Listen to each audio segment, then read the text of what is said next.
Is there a problem? Are you okay? How do you like my mics?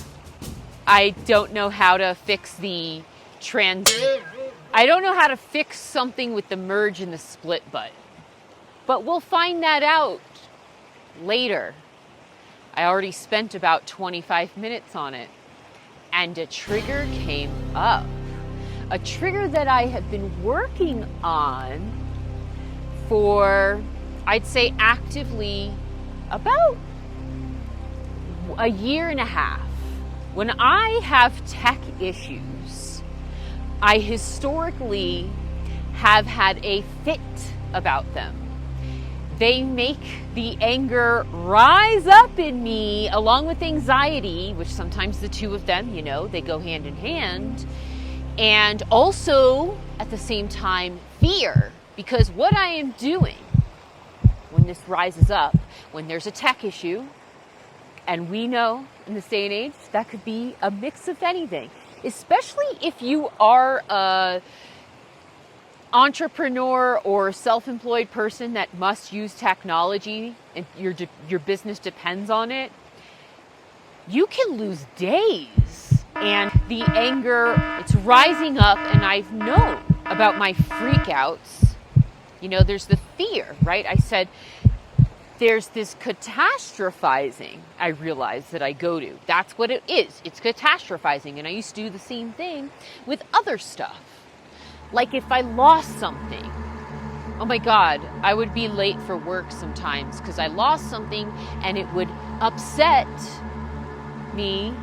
I'd become obsessive compulsive with having to find it because it would annoy me too much if I didn't find it before I got to work, I mean, yes, these things seem very crippling, debilitating at times when they get exacerbated.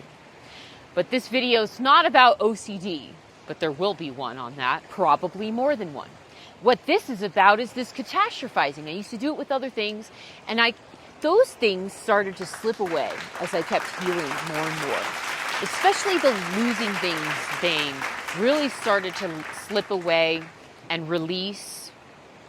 About 3 years ago, in that ballpark of 2020, I was seeing some progress with this.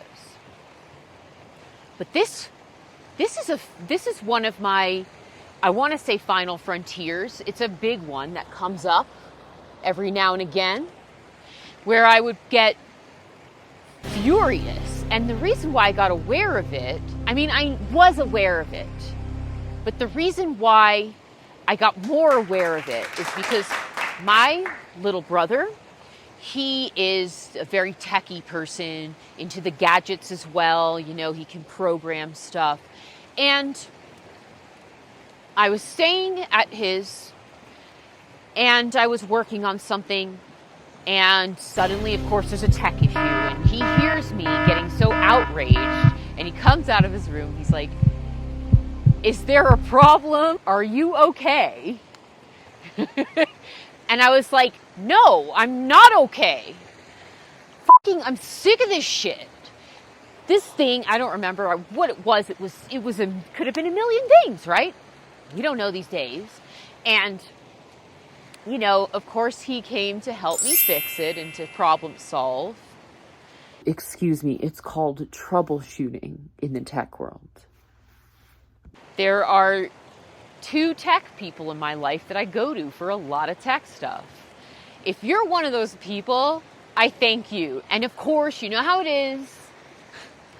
You go on some articles, maybe you go to YouTube first, but then there's you're going to be in there for 6 different videos trying to find someone who, usually tech people get right into it, which is cool. They're to the point, but you still got to look for what you're looking for. And sometimes it's not the right tech device. It's like a different model or something. And you hope there's a crossover, but you're like, no, I want the exact one so I can get to it already. Did somebody make a short about this? Please help me, please. How do I do it?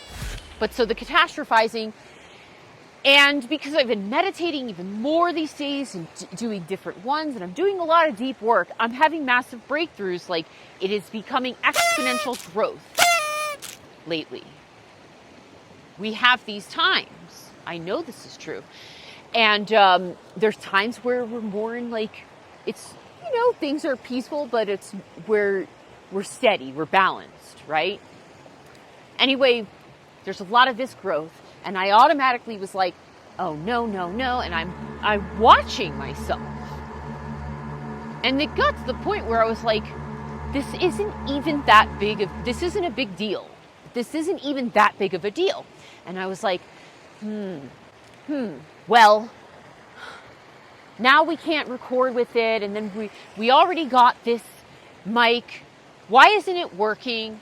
The sound quality was getting better with these videos, and now it doesn't work, and I'm complaining, and I'm watching the complaints. And it's kind of a weird thing that it's different. We're detaching from what is going on and watching it. It's not the same as dissociation, which I used to live in a state of pretty much most of the time. And I'm watching it, and I just feel it, it's in my gut that it's upset, it's angry, and then I'm like, I'm aware. This is still not as bad as I used to get. I'm not going into as much of a tantrum. And I was like, yes, that's because you're developing some more patience and discipline. And I thought, yes, it is. And I'm going to choose this one.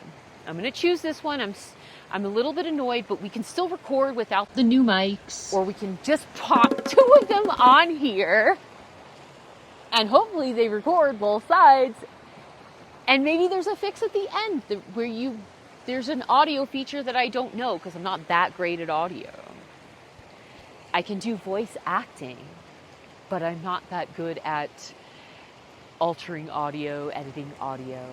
I have realized, considering voice acting, that I don't always articulate as well as I would if it were a commercial, because I'm keeping it real. But I've noticed when I was editing lately, I was like, all right, you missed a couple words in there. And I kind of dubbed them over, if you haven't noticed. So will this break, this trigger?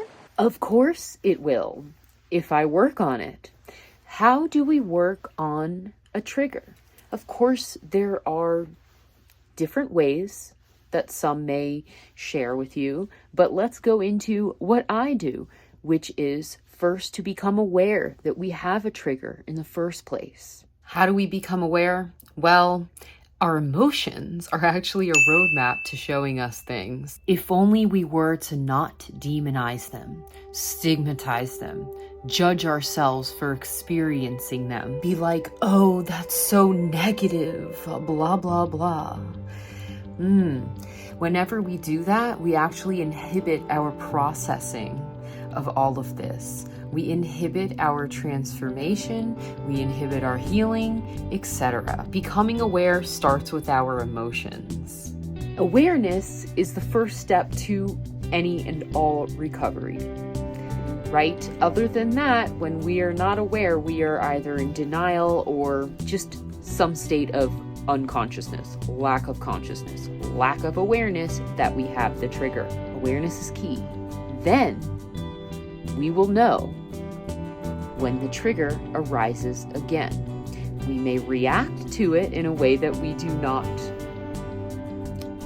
enjoy reacting to once it's after the fact sometimes. But awareness is the first thing. Now, when the trigger arises again, and we are aware that the trigger has arisen, try to stay as present as you can. The more presence and awareness that you align with, I guess I could say, connect with, or embody, whichever way you want to look at it, that will release the trigger more and more, till one day it is not a trigger anymore. I know it sounds, I don't know how it sounds to people, but having healed from PTSD and having healed from multiple other triggers, this is what I know to do, and I know that it works. I'm not the only one, right?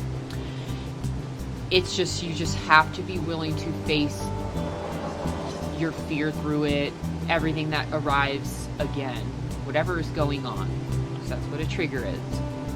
It's some kind of little trauma, you know, or big trauma. It could be anything. It's an imprint. And in order to repattern it, we must be present, because we were not present with it when the thing happened.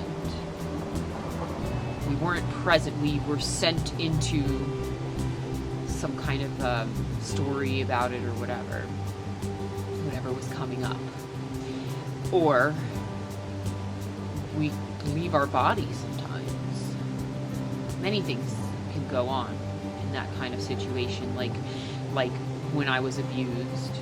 So you'll get there. If you're not there yet, you are really there technically right now. Just listening to this is going to make this come into your awareness if you're not familiar with it. And never give up, keep going. We always keep going. We may have some days that are, you know, a bit of a crapshoot, but those really make up the constellation. That's where we learn the most. All right. It is getting so cold out here. I waited very late. The sun is basically set, and I've got to get into the cold plunge. Today is day 29 of 31 days of cold plunging. And I just want to kind of get in and out of there because it's getting cold, and that's it. So I'm getting in there. All right, this water is about 53 degrees. That's pretty cold.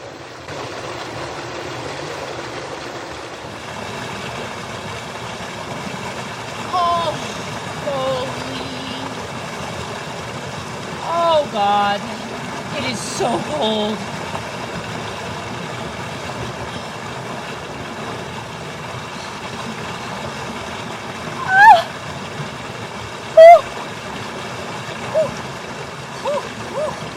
All right.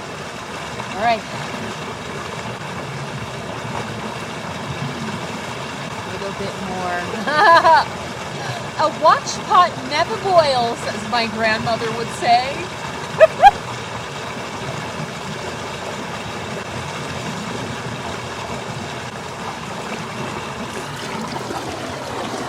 My God. Oh my God.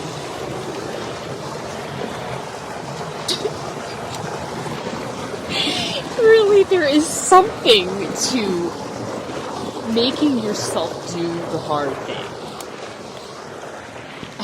There is really something to it. It is. I mean, it's empowering when it's something healthy, right? It's empowering. Really, that's what it is. To make yourself do the hard thing. Woo!